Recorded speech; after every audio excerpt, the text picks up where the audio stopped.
el día de hoy vamos a tener la capacitación sobre la NOM 031 de la STPS, la cual nos habla de las condiciones de seguridad y salud en el trabajo en la construcción. Ok, de las primeras cosas que nos menciona esta norma, prácticamente nosotros tenemos que realizar un análisis de riesgo, el cual tiene que tener en cuenta cuáles son los riesgos a los que estamos expuestos o el personal está expuesto, cuál es la frecuencia a la cual está pues expuesto el personal a estos riesgos y cuál es la severidad del daño, es decir, qué es lo que nos podría causar el estar expuestos al riesgo o al peligro, y pues también tomando en cuenta la frecuencia, qué es lo que nos podría llegar a pasar. En este caso, pues puede llegar desde una fatalidad hasta un simple incidente, ¿ok? Entonces vamos a ver más adelante en qué se relaciona esto con las diferentes normas. Es importante mencionarles que la NOM 031 es un compendio de normas, es decir, engloba a muchas de las normas que se marcan en la STPS, que a lo largo de esta presentación estaremos viendo una por una y de una manera muy general cuáles son las medidas de seguridad que se establecen en cada una de ellas. Muy bien. Bueno, entonces lo primero, como les digo, es que nos marca que tenemos que tener un cierto control administrativo para poder saber cuál es el riesgo que tenemos al momento de realizar algún trabajo. Esto con el objetivo de pues mantener o establecer más controles y de esta forma disminuir el riesgo y pues lógicamente la posibilidad de que llegue a ocurrir una fatalidad o en todo caso un accidente. Muy bien. Por otra parte, también en la NOM 02, que también es una norma que engloba la 031, nos menciona lo que es la protección contra incendios. En este caso, de forma muy general, pues nos hace énfasis en lo que son los tipos de fuego y lo que son los tipos de agentes extinguidores. También nos hace mención de en qué actividad debemos de mantener lo que es un extintor de polvo químico seco al alcance, que por ejemplo son en los trabajos en caliente, y nos menciona los tipos de fuego que van pues desde el A hasta el K, abarcando que el tipo de fuego tipo A es para sólidos combustibles, el tipo B es para líquidos combustibles, el tipo C es para incendios de tipo eléctrico, el tipo D es de incendios de metales y el tipo K es de grasas y aceites de cocina. ¿Ok? Esto es pues prácticamente de forma muy general de lo que habla nuestra norma 02 y que también es parte de la norma 031 porque les repito, es un compendio de normas, es un grupo de normas que se tomaron en cuenta para poder eh, pues hacer más seguro el trabajo en lo que en este caso se trata de la construcción. Abarca bastantes actividades las cuales pues se mencionan en esta norma. Una de ellas es la NOM 02, que pues nos habla efectivamente de lo que es el combate y el control de incendios. Por otra parte, nos menciona lo que es el sistema de protección y dispositivos de seguridad en maquinaria y equipo. Esto correspondiente a la NOM 04, igual de la STPS, y pues prácticamente nos menciona lo que son el uso de guardas y de dispositivos de seguridad, como pueden llegar a ser los paros de emergencia, y pues las guardas de seguridad, incluyendo los manerales. Por ejemplo, nosotros en la construcción es muy común que se llegue a utilizar los esmeriles, las sierras, incluso los taladros, que también tienen un maneral. Y en algunas ocasiones se omite el uso de estos, no por parte de seguridad, sino por parte del trabajador. Esto siempre va pues de la mano con el uso del equipo de protección personal, ¿ok? ¿Por qué va de la mano? Porque muchas personas piensan que por el simple hecho de que su maquinaria tiene alguna guarda o algún tipo de protección, no es necesario que utilicen lo que son las guardas de seguridad en sus herramientas, y esto es un punto que está bastante equivocado. El que la maquinaria tenga guardas o tenga protecciones no pues libera al trabajador de que tenga que utilizar su equipo de protección personal. El equipo de protección personal se debe de utilizar en todo momento. Por otra parte, también tenemos lo que son los dispositivos de seguridad, que en este caso, pues, van desde los mandos bimanuales, van desde los faros de emergencia o cualquier dispositivo que como finalidad tenga el interrumpir el trabajo o la actividad que se está realizando con la ayuda de un paro de emergencia como los que vemos aquí. En este caso estamos viendo pues paros de emergencia y mandos bimanuales. ¿Okay? Estos bandos bimanuales lo que hacen, es el que se encuentra en la parte superior, lo que hacen es que solamente el equipo se puede activar cuando, o la maquinaria se puede activar cuando la persona tiene las dos manos en el control, es decir, una mano aquí, la otra mano acá.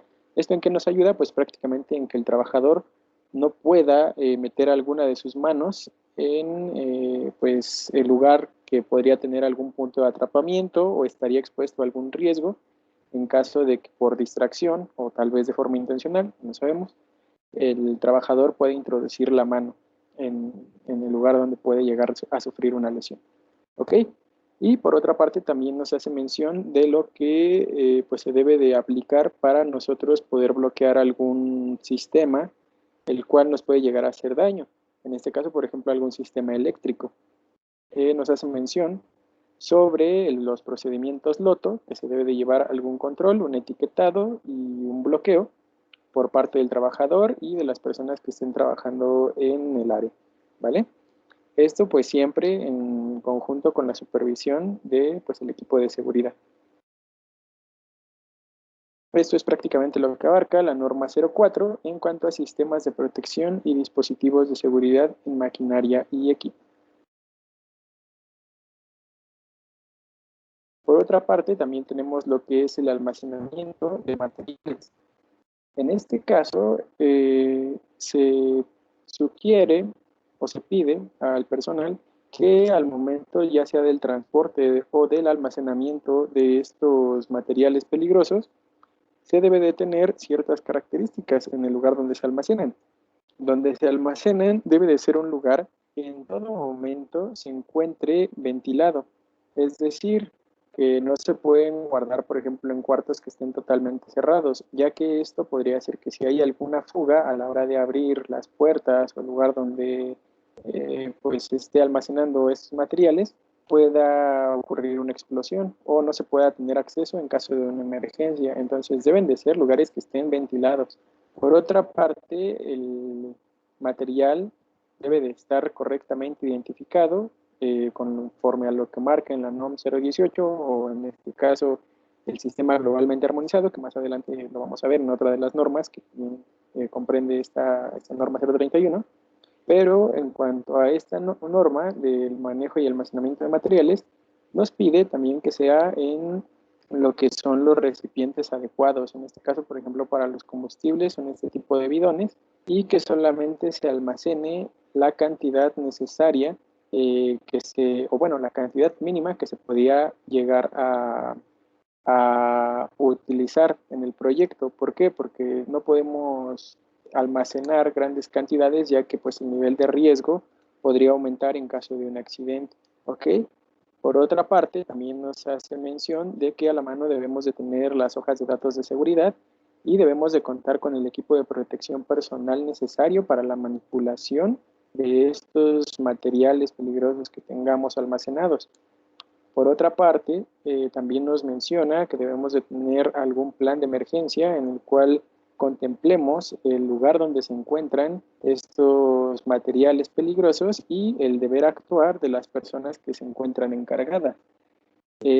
Como primer control, se sugiere tener, en caso de los líquidos, lo que son los kits antiderrames, como los que encontramos en esta parte, que es prácticamente material absorbente con el cual se puede llegar a controlar un pequeño derrame que se llegue a generar de forma accidental. Y por otra parte, cuando se almacenan materiales que son flamables o que pueden llegar a quemarse, se recomienda tener un extintor a una distancia menor a 5 metros. Esto con el objetivo de tenerlo a la mano en caso de necesitarlo. Muy bien.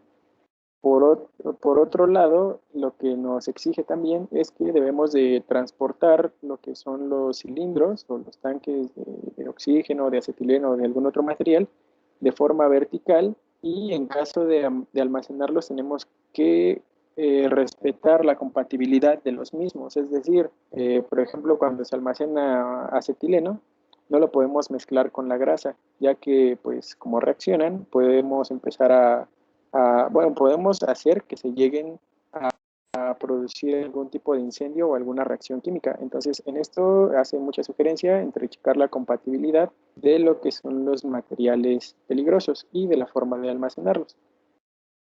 Muy bien. Otra de las normas y de las cuales pues prácticamente es de las que hace un poquito más de énfasis, sobre todo en la construcción, es de de las diferentes medidas de seguridad que se deben de tomar al momento de realizar trabajos en altura. Y recuerden que cualquier trabajo, bueno, el trabajo en altura se define como cualquier actividad que se realice a una altura mayor a 1,80 metros. Ok, entonces en este caso el uso de escaleras, como son las escaleras de extensión, las escaleras de tijera, las abarca y hace sugerencias de cuál es el uso adecuado, cómo se deben de transportar adecuadamente. Hace énfasis también sobre lo que es el equipo de protección personal que se debe de utilizar para poder realizar trabajos en alturas. Hace referencia también sobre lo que son los andamios colgantes o hamacas, como se les conoce, que son los que se encuentran en la parte de aquí. Hace mención también sobre los andamios fijos y ya también de los andamios que tienen ruedas. Hace referencia también de lo que son las distancias de seguridad, teniendo en cuenta los bordes o sobre techos frágiles en este caso. También hace referencia sobre las plataformas elevadoras de personas y hace referencia también sobre la distancia de seguridad que se debe de tomar en cuenta de líneas eléctricas energizadas al momento de realizar trabajos en alturas.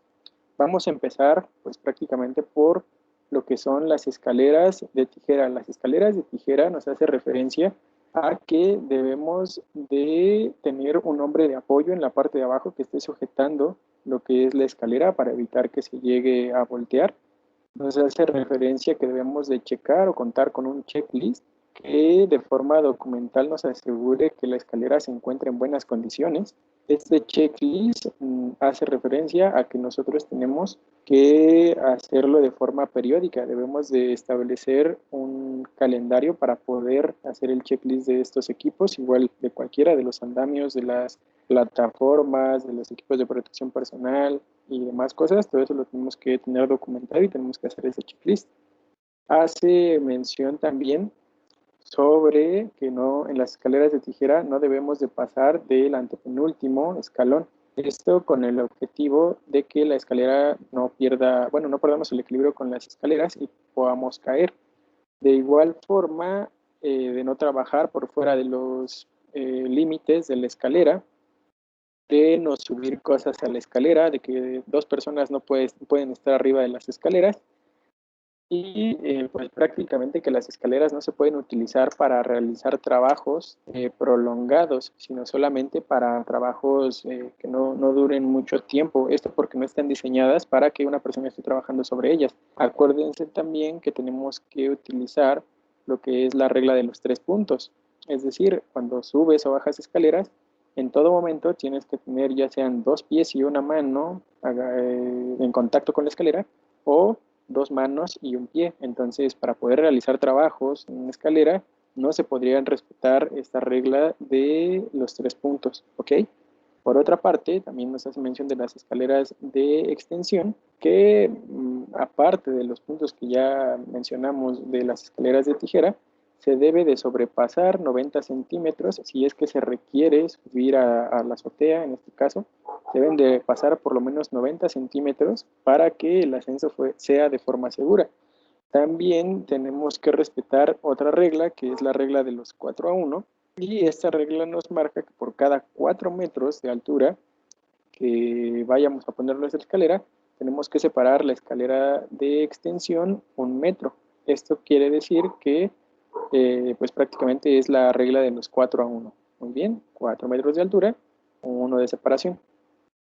Y pues igual, se debe de contar con un checklist, debe de estar sobre superficies niveladas. Si es posible, se debe de sujetar a un lugar fijo, aparte de la persona que esté sosteniendo la parte de abajo.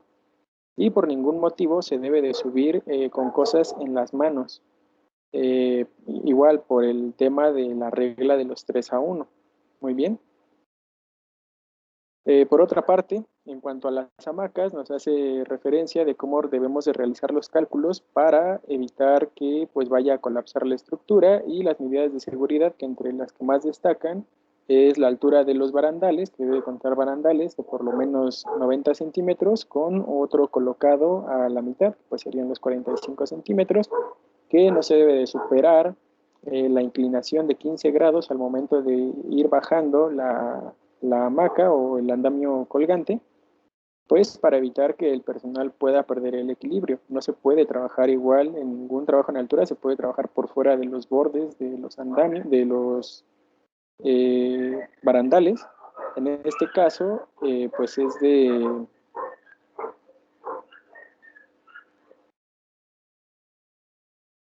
En este caso es, por ejemplo, de los barandales de las hamacas colgantes. No se puede trabajar por fuera de los barandales ni de los andamios, ni tampoco de las hamacas o de los andamios colgantes. Muy bien. Eso es entre lo que destaca de lo que son de los andamios colgantes.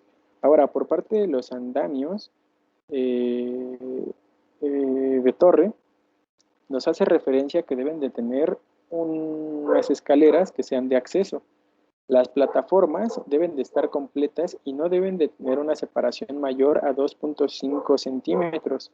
Aparte, deben de contar con rodapiés.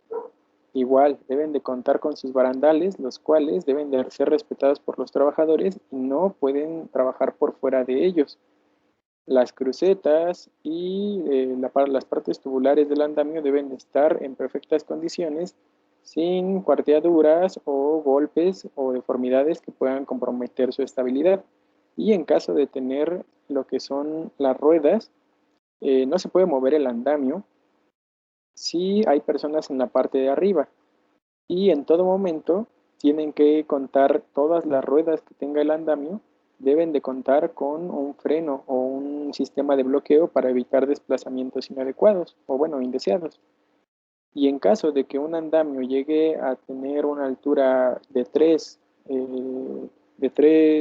torres o de tres plataformas, digamos, o más, debe de colocarse un venteo, es decir, debe de sujetarse a una superficie fija, la cual pues evita el desplazamiento indeseado o que llegue a colapsar. Por otra parte, en cuanto a las plataformas elevadoras de personas, nos hace mención sobre igual un checklist que debe de estar llenándose prácticamente todos los días y que el personal, a pesar de tener barandales el equipo, debe de utilizar el equipo de protección personal adecuado, en este caso para trabajos en alturas. Se debe delimitar el área, igual que en todos los trabajos en alturas, se debe delimitar el área tomando en cuenta el radio de trabajo de lo que es la plataforma y por otra parte, solamente las personas que se encuentren capacitadas para la manipulación de estas plataformas pueden utilizarlas. Para esto se requiere un DC3 específico para la manipulación de estos equipos. ¿Ok? Y finalmente, para los trabajos que son en alturas y que se realizan en techos, se considera trabajo en alturas cuando el personal esté a una, como ya les había mencionado, a una altura mayor a 1.80 metros. Y en caso de que se acerque a una distancia del borde del techo de 1.20 metros, requerirá utilizar una línea de vida que sea restrictiva, es decir, que no tenga amortiguador o que no permita que el personal pueda llegar a caer incluso por accidente o de forma intencional hacia la parte que ya no está protegida. También se sugiere que en estos casos se puede llegar a colocar algún tipo de barandal a una distancia de 1.20 metros para evitar que las personas tengan acceso por alguna distracción a el lugar donde ya no hay piso. Muy bien. Y finalmente, pues nos hace mención sobre lo que son las distancias de seguridad mínimas para las líneas eléctricas energizadas al momento de realizar trabajos en alturas. Estas distancias van desde los 3.04 metros, o bueno, 3.04 centímetros, digamos, y pues es a partir de los voltajes que superan los 50.000 volts, ¿ok? Entonces, pues prácticamente es esto, lo que habla la norma 09, que es de trabajos en alturas. Sin embargo, pues es más compleja. Este es una vista muy rápida de lo que habla esta norma y se necesitaría analizar con mayor detenimiento, lógicamente, en su propia capacitación de trabajos en altura. Eh, Les hago mención porque es uno de los trabajos, y me detuve un poquito más en esta, porque los trabajos en alturas son la principal causa de muerte en lo que son las construcciones y en el personal que realiza trabajos de construcción y de obras. ¿Vale? Entonces es importante que nosotros tengamos, si es que vamos a trabajar en alturas, tengamos pues la capacitación adecuada, porque incluso para trabajar en alturas se necesita un DC3, independientemente de que se utilice algún equipo, como son las plataformas o otras cosas, necesitamos nosotros contar con un curso DC3 para realizar trabajos en alturas. Este trabajo se considera un trabajo de alto riesgo. Muy bien. Entonces, este fue un análisis muy general, muy pequeño, de lo que se tratan los trabajos en alturas, pero es importante que los conozcan y que también conozcan que forman parte de la norma 031. Ahora vamos a pasar a la norma 017, que nos habla del equipo de protección personal. Esta norma prácticamente nos dice que el supervisor de seguridad o el departamento de seguridad tiene que hacer una matriz de equipo de protección personal. ¿A qué me refiero con una matriz? A que dependiendo de las actividades que va a realizar la persona, le corresponde usar cierto equipo de protección personal. Entonces, por ejemplo, para las personas que realizan corte y soldadura, por ejemplo, no utilizan el mismo equipo de protección personal que utiliza un carpintero, por ejemplo, o un albañil o un electricista.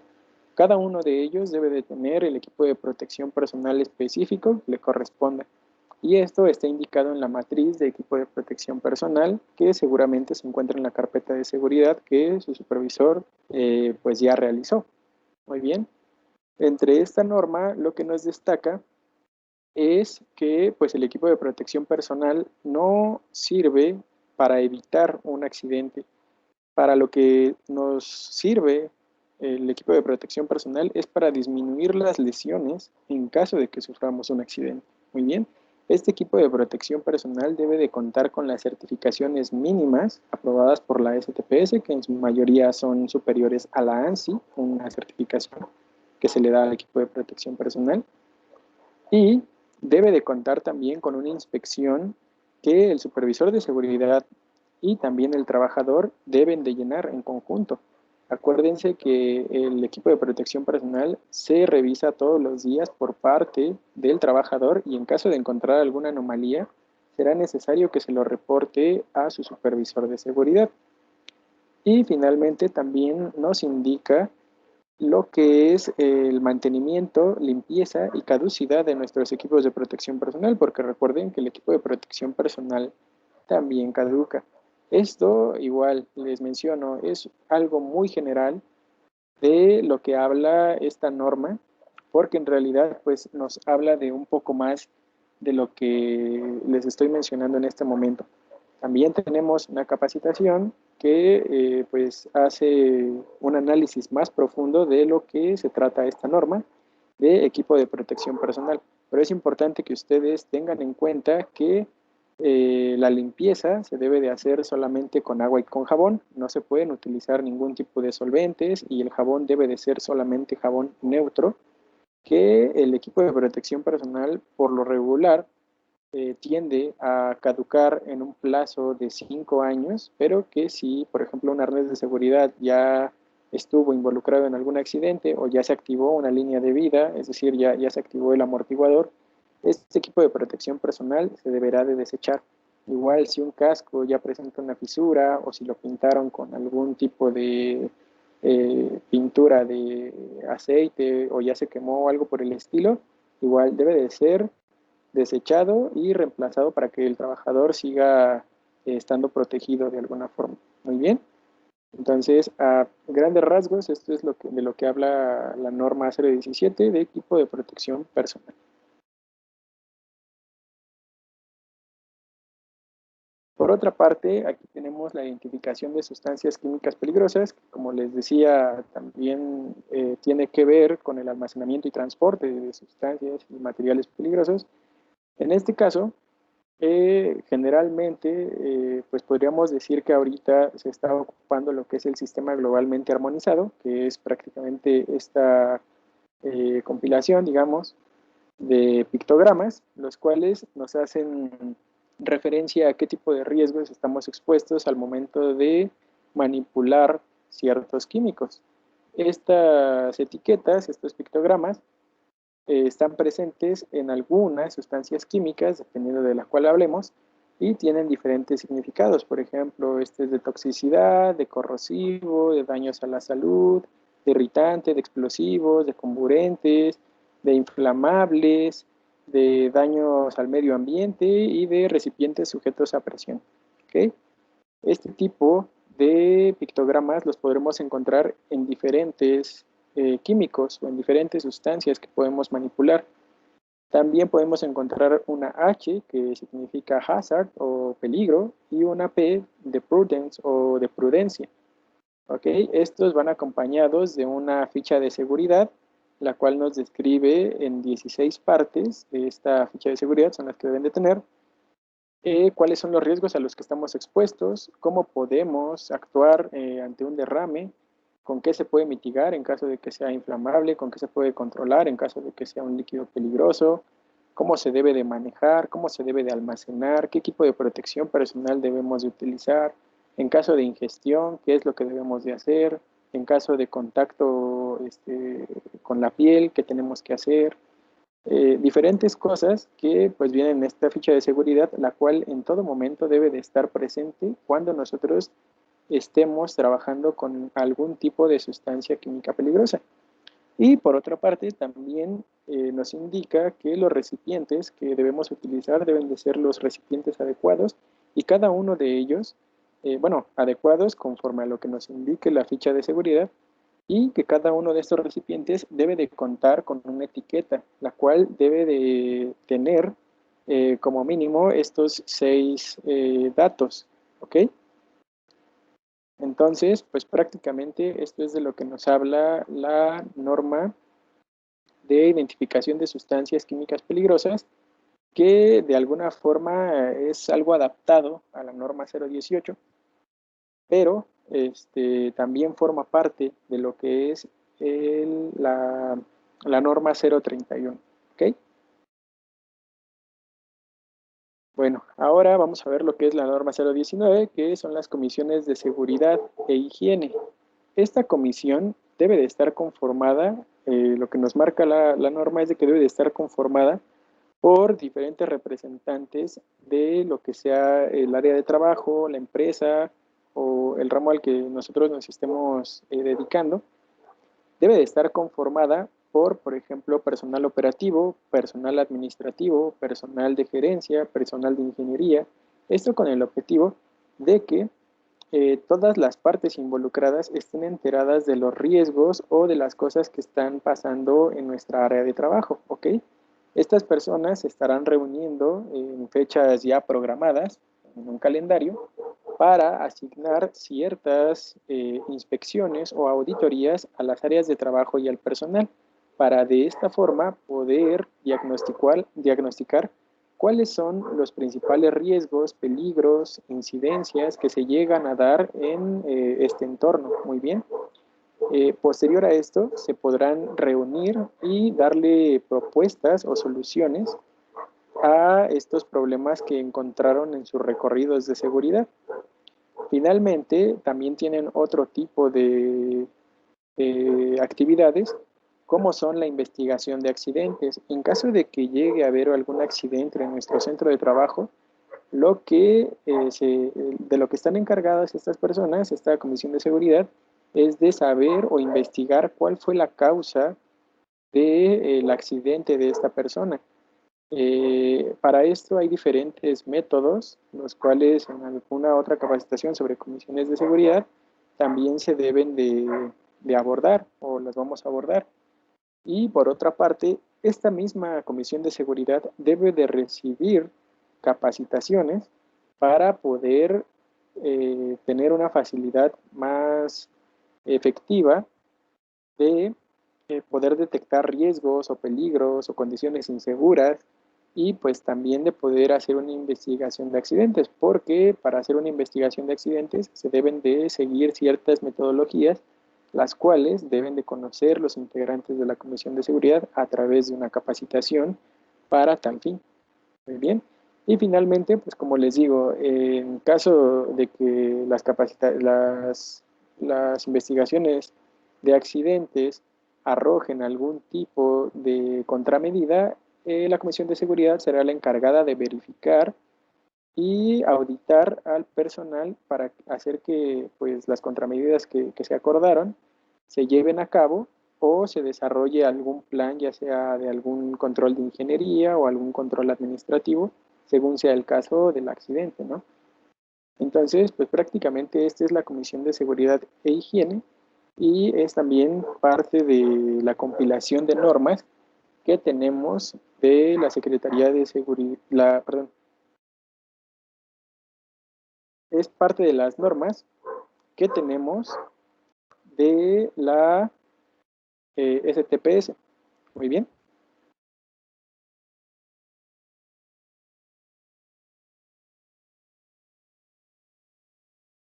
Ahora, también tenemos otra norma la cual nos habla de los recipientes sujetos a presión.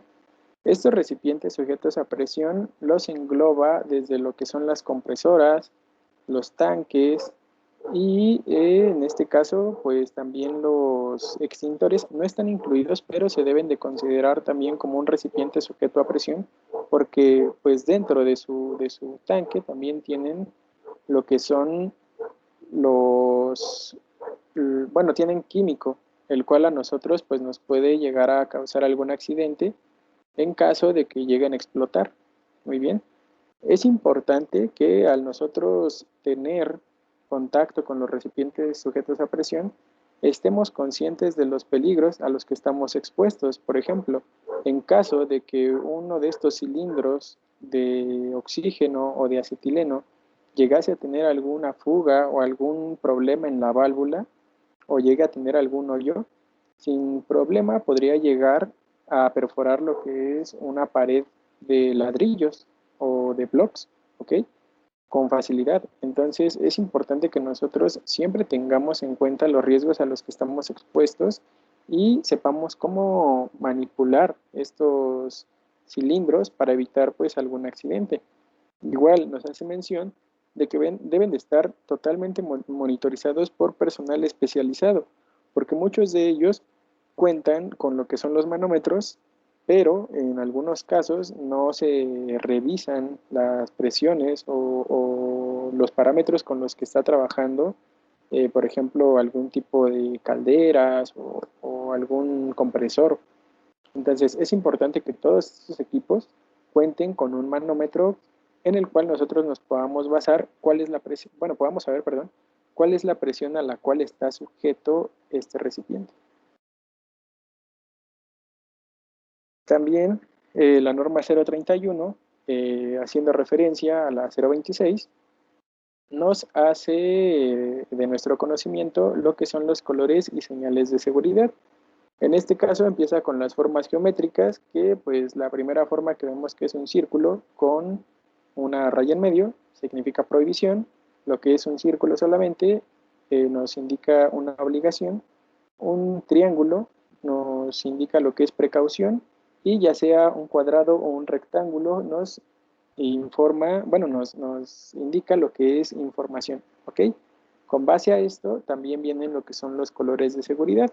Los colores de seguridad, pues nos marca, por ejemplo, que el color rojo está para dispositivos que son para combate y control de incendios. Los que son de color amarillo, por ejemplo estos, nos indica de algún peligro o algún riesgo. Los de color azul nos indican alguna obligación y los de color verde nos indican algo que es seguro o que es de material de primeros auxilios, ¿ok? En este caso, por ejemplo, podemos ver que de color verde con contraste blanco podemos ver lo que es una ruta de evacuación. Igual, de color azul con contraste blanco podemos ver lo que es una obligación, el uso obligatorio del casco. Por otra parte, de color negro, de color amarillo con contraste negro, podemos ver lo que es un riesgo o un peligro, y de color rojo con contraste blanco podemos ver lo que son sistemas contra incendios, como pueden ser hidrantes, mangueras o extintores. Y en esta parte podemos ver los de prohibición. Muy bien. Finalmente, también nos indica de las tuberías. Las tuberías, cuando son de color amarillo, quiere decir que llevan materiales peligrosos, puede ser algo inflamable o algún gas a presión o algún fluido a presión. Los tubos que son de color verde, por lo regular, son de materiales no peligrosos, puede ser agua, pero no a presión, solamente agua. Y cuando son de color rojo, también son del sistema contra incendio. Estos son pues prácticamente los tres colores que se manejan básicos, digamos, de las tuberías. ¿Okay? Esto es a lo que nos hace referencia la norma 026, en este caso pues de colores y señales de seguridad. Ahora vamos con la norma 027, que es de corte y soldadura. Esta norma nos hace mención de que pues cualquier trabajo que desprenda algún tipo de chispa o de calor, que genere alguna chispa, se considera como corte y soldadura. En este caso, por ejemplo, también los diferentes tipos de soldadura están englobados en esta norma, y las medidas generales de seguridad que nos indica pues es el equipo de protección personal. También nos hace pues referencia a que debemos de tener un extintor en las proximidades donde estemos realizando estas actividades, de también las protecciones colectivas como son las mamparas o las mantas ignífugas, y pues hace mucha referencia sobre también lo que es la aplicación de soldadura o realización de trabajos de corte en espacios confinados. Cuando se realizan trabajos de corte y soldadura en espacios confinados, será necesario el utilizar un explosímetro para poder estar monitoreando la cantidad de oxígeno y de otros gases que se pueden llegar a generar al momento de realizar estos trabajos. Igual nos indica que en caso de realizar trabajos de corte, los tanques, o bueno, de corte y soldadura, tanto los tanques como los equipos para soldar se deben de encontrar por fuera de los espacios confinados, y lo único que podemos ingresar pues son los sopletes o los electrodos, el portaelectrodos y el electrodo para poder estar soldando. Los equipos no se deben de encontrar en la parte de adentro del espacio confinado. Pero en este caso, pues les digo, engloba tanto las medidas de seguridad para espacios confinados, que es una norma aparte, la de espacios confinados, pero también nos hace referencia sobre lo que es corte y soldadura. De forma general, pues como les digo, menciona lo que es el equipo de protección personal, la forma como se deben de manipular los tanques para realizar cortes de metales, y la protección contra incendios que debemos de tener a la mano. Muy bien. También nos hace referencia de el escoger una adecuada protección respiratoria, ya que nosotros al momento de estar soldando se generan lo que son vapores y humos, y estos nos pueden llegar a hacer daño. Muy bien. A grandes rasgos, esto es de lo que nos habla la norma 027, que corresponde a corte y soldadura.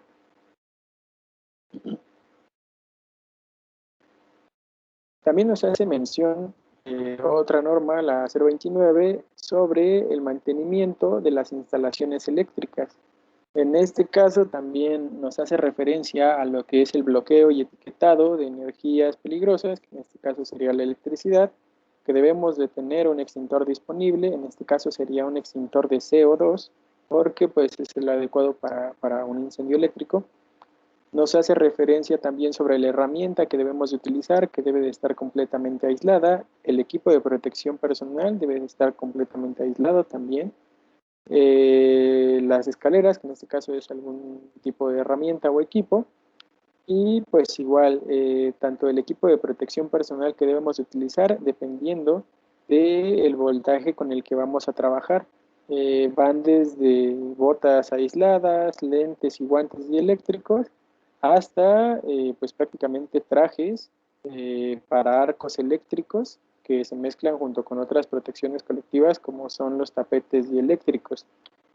Esta norma hace referencia tanto a mantenimiento a subestaciones eléctricas como lo que son PLCs y demás sistemas que manejan la energía eléctrica. Esta norma es muy amplia, entonces pues también, igual que todas las normas que he estado mencionando, son bastante amplias como para solamente explicarlas en una pequeña diapositiva. El objetivo de esta presentación es para que ustedes conozcan qué actividades están englobadas o qué normas están englobadas en la 031 que corresponde a construcción, ¿ok? Una de ellas, y una muy delicada también, es esta, el de mantenimiento de instalaciones eléctricas, porque es una norma muy larga, pero que a ciencia cierta, pues, es un poco difícil de explicar en una sola diapositiva. Muy bien, entonces vamos a pasar a la siguiente norma, que es la de servicios preventivos de seguridad y salud en el trabajo. Esta es la norma 030 y nos hace referencia de las obligaciones o de las cosas mínimas con las que debe de cumplir el Departamento de Salud Ocupacional al momento de atender o de verificar el estado de salud de los trabajadores. Dentro de sus obligaciones, pues está el cuidar de los trabajadores, el verificar que sean aptos para poder realizar las actividades que se les designen, por medio de exámenes médicos y pues de exámenes rutinarios o aleatorios. En este caso, por ejemplo, cuando realizan trabajos en alturas, el personal tiene que pasar primero a servicio médico a una evaluación donde se le toma la presión, la oximetría, se les checa cuánto late su corazón por minuto, se les verifica que no estén mareados, que no hayan tomado algún medicamento previo a esa actividad, que estén descansados, que no vengan así como zombies o que hayan tomado mucho café porque están nerviosos. Ese tipo de cosas las checa servicio médico.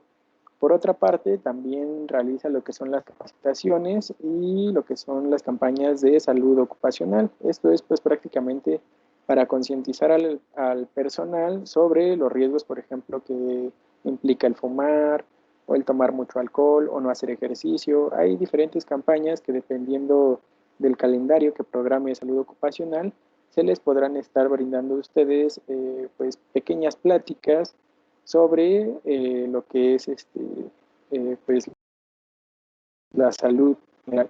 Y también se les pueden llegar a dar lo que son las capacitaciones sobre primeros auxilios o otras pequeñas disciplinas muy pequeñitas, por ejemplo, no sé, RCP o control de hemorragias, cosas así, en pequeñas secciones. Entonces, ellos también se encargan de esto, de las capacitaciones. Por otra parte, también llevan lo que son sus expedientes médicos. Sus expedientes médicos es importante, no sé si a ustedes, cuando han entrado a alguna empresa, les ha tocado que les hacen algún examen médico o les preguntan cosas de que si eres diabético o que si tienes antecedentes familiares de alguna enfermedad, cosas así. Estas personas se encargan de checar que, pues igual, que las personas sean aptas para poder realizar el trabajo que se les designe y que su estado de salud se encuentre en óptimas condiciones, porque a veces se pueden llegar a dar lo que son las enfermedades laborales. Las enfermedades laborales es que por alguna actividad que tú realizas constantemente, por ejemplo, el estar soldando y no utilizar la protección respiratoria adecuada, pues tus pulmones empiezan a sufrir de alguna enfermedad. Entonces ellos constantemente te pueden a lo mejor estar checando por periodos, digamos de un año, mandan a hacer otros exámenes médicos para ver o verificar que tú te encuentres tal y como llegaste, que no te está causando ningún daño el estar realizando un trabajo. Entonces ellos se encargan de eso.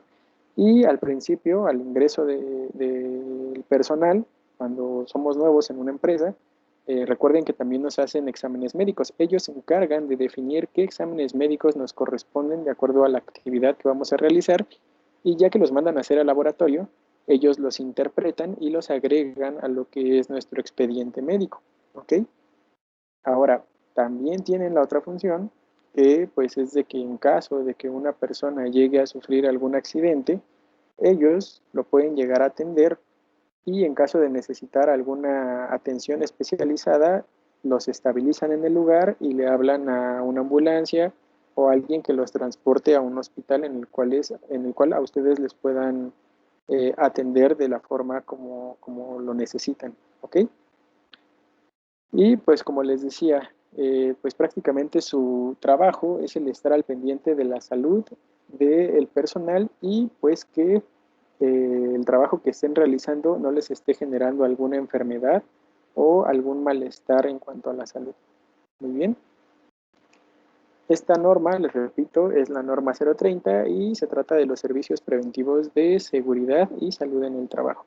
Es importante también mencionar que el Departamento de Salud o Servicio Médico trabaja muy en conjunto con lo que es el Departamento de Seguridad. Por eso está definido aquí como seguridad y salud. ¿Por qué? Porque pues para evitar que el personal se vaya a enfermar de algo o que le ocurra un accidente, el personal de seguridad tiene que tomar medidas como es el uso de protección, el uso de equipos de protección personal o de realizar trabajos de forma ergonómica o cosas así, para que pues en conjunto puedan asegurar que el personal no va a sufrir ningún daño al momento de estar trabajando. ¿Okay? Ahora, por otra parte, también parte de la norma 031 nos menciona lo que son las excavaciones. Estas excavaciones, pues prácticamente nos menciona que debemos delimitar el área o señalizar el área donde hay alguna perforación o alguna excavación. Esto con el objetivo de que las personas no vayan a caer por accidente. Por otra parte, también nos hace mención de que se deben de colocar líneas de vida cuando las personas estén trabajando abajo de una altura de 1.20 metros.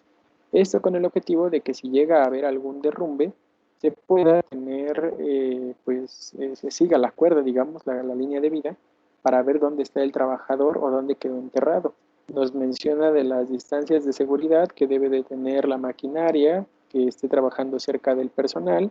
Nos menciona también sobre las salidas de emergencia en conjunto con la norma 026, que es de señalizaciones, dónde se deben de colocar y cuántas escaleras o cuántas salidas de emergencia se deben de colocar, teniendo en cuenta lo que es la cantidad de personas que están trabajando en ese momento. Nos hacen mención también de los taluds, que son algún tipo de protección en las paredes o en excavación para evitar derrumbes.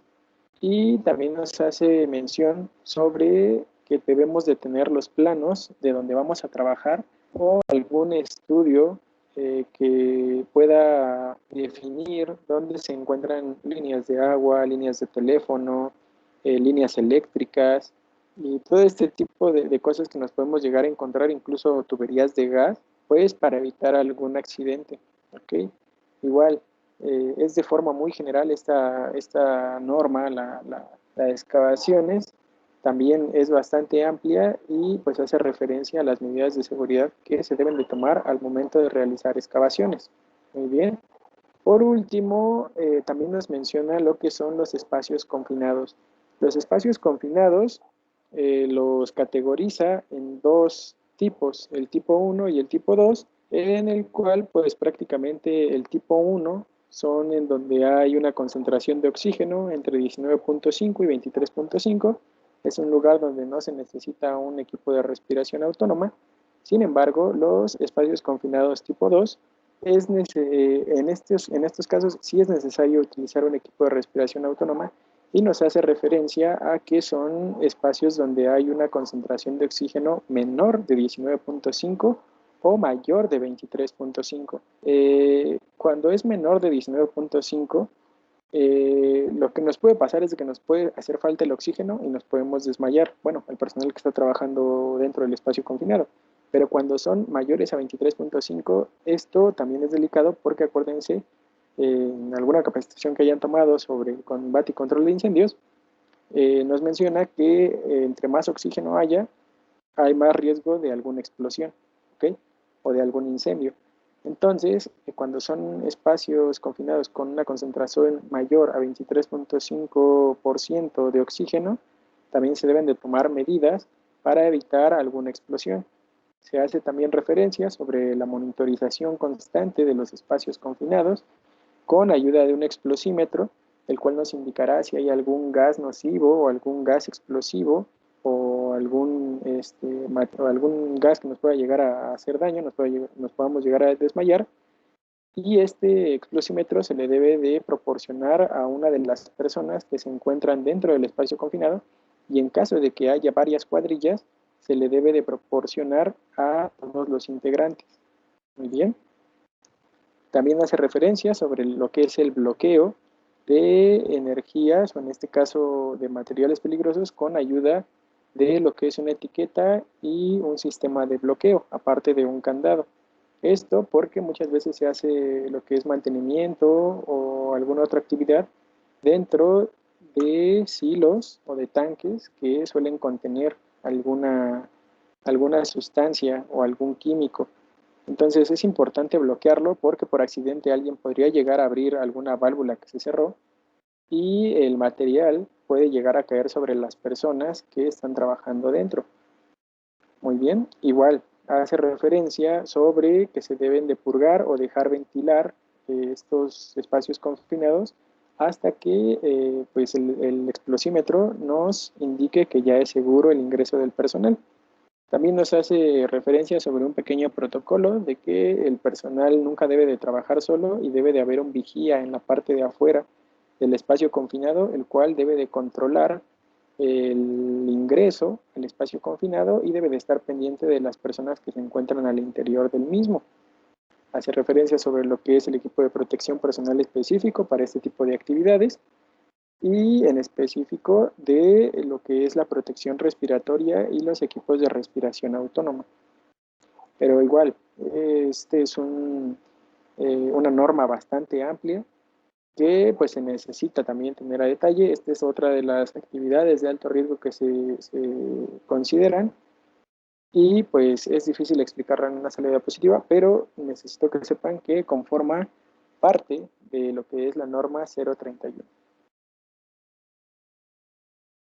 También nos hace referencia sobre lo que es la maquinaria y el equipo, sobre el tipo de señalización que se debe de tener, se debe definir una velocidad máxima a la cual deben de transitar estos equipos, que en su mayoría es de 10 kilómetros por hora, la forma como se debe de almacenar o bueno, poner estacionada, digamos, las maquinarias, cómo es que se deben de colocar, cómo se deben de estacionar, qué tipo de señalizaciones se deben de utilizar cuando se están realizando trabajos con maquinaria pesada, cómo se deben de delimitar las áreas de tránsito para personal, el mantenimiento que se les tiene que dar a estos equipos, con qué frecuencia, el checklist que deben de estar cumpliendo al 100% estas máquinas. Nos hace referencia también que las llaves no las pueden llegar a dejar olvidadas o pegadas al camión, cómo se deben de transportar, por ejemplo, los montacargas y de igual forma la distancia de seguridad que se debe de mantener cuando hay líneas eléctricas energizadas cerca de los lugares de trabajo y cómo se pueden llegar a colocar algún tipo de topes o de barreras para evitar que las partes de la maquinaria lleguen a tener contacto con las líneas eléctricas energizadas. Pues se debe tener delimitada también el área de trabajo, pero pues igual esta norma también es grande pero a grandes rasgos es lo que menciono. ¿Bien? Y pues igual, como les decía anteriormente, para poder manipular alguna maquinaria, será necesario que el personal cuente con la expedición de un DC3 específico para la manipulación de estos equipos. En cuanto a uso de herramientas, nos refiere que pues también deben de contar con un checklist, ya sean las herramientas manuales o las herramientas eléctricas. Cuando se realizan trabajos en altura, se debe de contar con un cinturón portaherramientas, el cual impida que las herramientas se salgan por accidente, y el personal debe de contar con un sujetador de herramientas amarrado a la muñeca. Hace referencia también sobre el uso de equipo de protección personal cuando se utilizan herramientas manuales o eléctricas y que deben de ser almacenadas y transportadas en una caja de herramientas específica para esa herramienta o que se puedan colocar de forma ordenada, ¿vale? En cuanto a los planes de emergencia, cada una de las actividades de alto riesgo, que pues en este caso les hago mención de algunas, por ejemplo, son de los trabajos en alturas, de los trabajos de corte y soldadura, de los trabajos con materiales peligrosos, en este caso materiales químicos peligrosos, de la manipulación de maquinarias, de espacios confinados, de trabajos sobre techos frágiles. Esas son por mencionar algunas, por ejemplo, también de trabajos eléctricos se considera un trabajo peligroso o un trabajo de alto riesgo, mejor dicho. Para este tipo de actividades que se consideran actividades de alto riesgo, será necesario contar con un plan de atención a emergencias, el cual debe de ser desarrollado ya sea por el supervisor de seguridad en conjunto con el personal de salud ocupacional, en el cual se describa de forma detallada la forma como se debería de actuar o el deber ser eh, de las brigadas de emergencia, perdón, cómo deben de actuar al momento de que llegue a sufrir, por ejemplo, una persona un accidente en alturas o llegue a haber algún incendio o un accidente dentro de un espacio confinado o algún derrame de sustancias peligrosas o algún accidentado porque se cayó de algún lado o se torció algo por el estilo. Para esto, por lo regular, siempre se basan pues siempre se debe de avisar o pedir apoyo y posteriormente socorrer. Pero igual eh, la, las tareas que se deben de realizar para un plan de atención a emergencias, los protocolos, son bastante amplios, pero es importante que los conozcan porque por cada actividad de alto riesgo que ustedes realicen, siempre deben de conocer el plan de atención a emergencias. Para poder consultarlo se pueden acercar a su supervisor de seguridad, el cual los podrá asesorar en este tema. Muy bien. Y por último, pues también viene lo que es la capacitación. Acuérdense que cualquier trabajo de alto riesgo, que ya anteriormente se los mencioné, debe de contar con el personal capacitado y para esto se debe de demostrar de forma documental que el personal cuenta con esta capacitación con una constancia de habilidades laborales que es mejor conocido como un DC3. ¿Ok? Entonces, estas personas son las únicas que podrían realizar estas actividades de alto riesgo, pues se debería de, de capacitar para realizar trabajos que ponen en riesgo no solamente la vida de ellos, sino también de los demás trabajadores.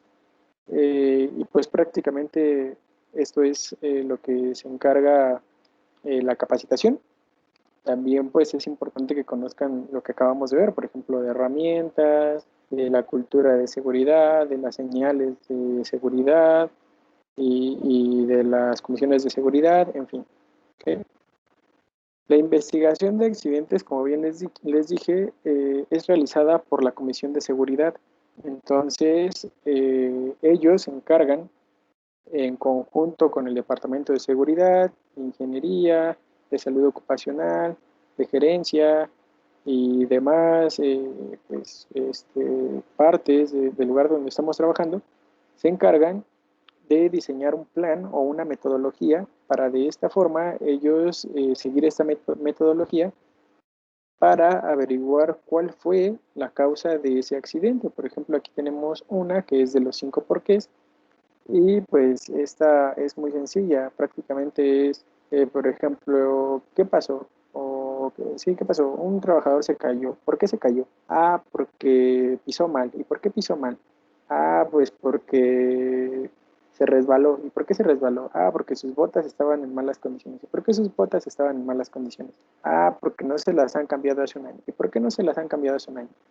¿Me doy a entender? Entonces, eso es la forma, uno de los métodos que se siguen para una investigación de accidentes. Lógicamente es más complejo. Les digo, es difícil de explicar este tipo de temas en una sola diapositiva, pero quiero que se vayan con esa idea de cómo es que se realizan o estos, sí, cómo se realizan este tipo de actividades. Muy bien, en este caso la investigación de accidentes. Y pues prácticamente esta sería la actividad de lo que corresponde a el compendio de normas, que es la norma 031, que nos habla de las condiciones de seguridad y salud en las construcciones. Espero pues hayan entendido el contenido, y en caso de que no, pues acuérdense que pueden acudir a nosotros para que les resolvamos cualquier duda. Un gusto estar con ustedes, les agradezco su atención.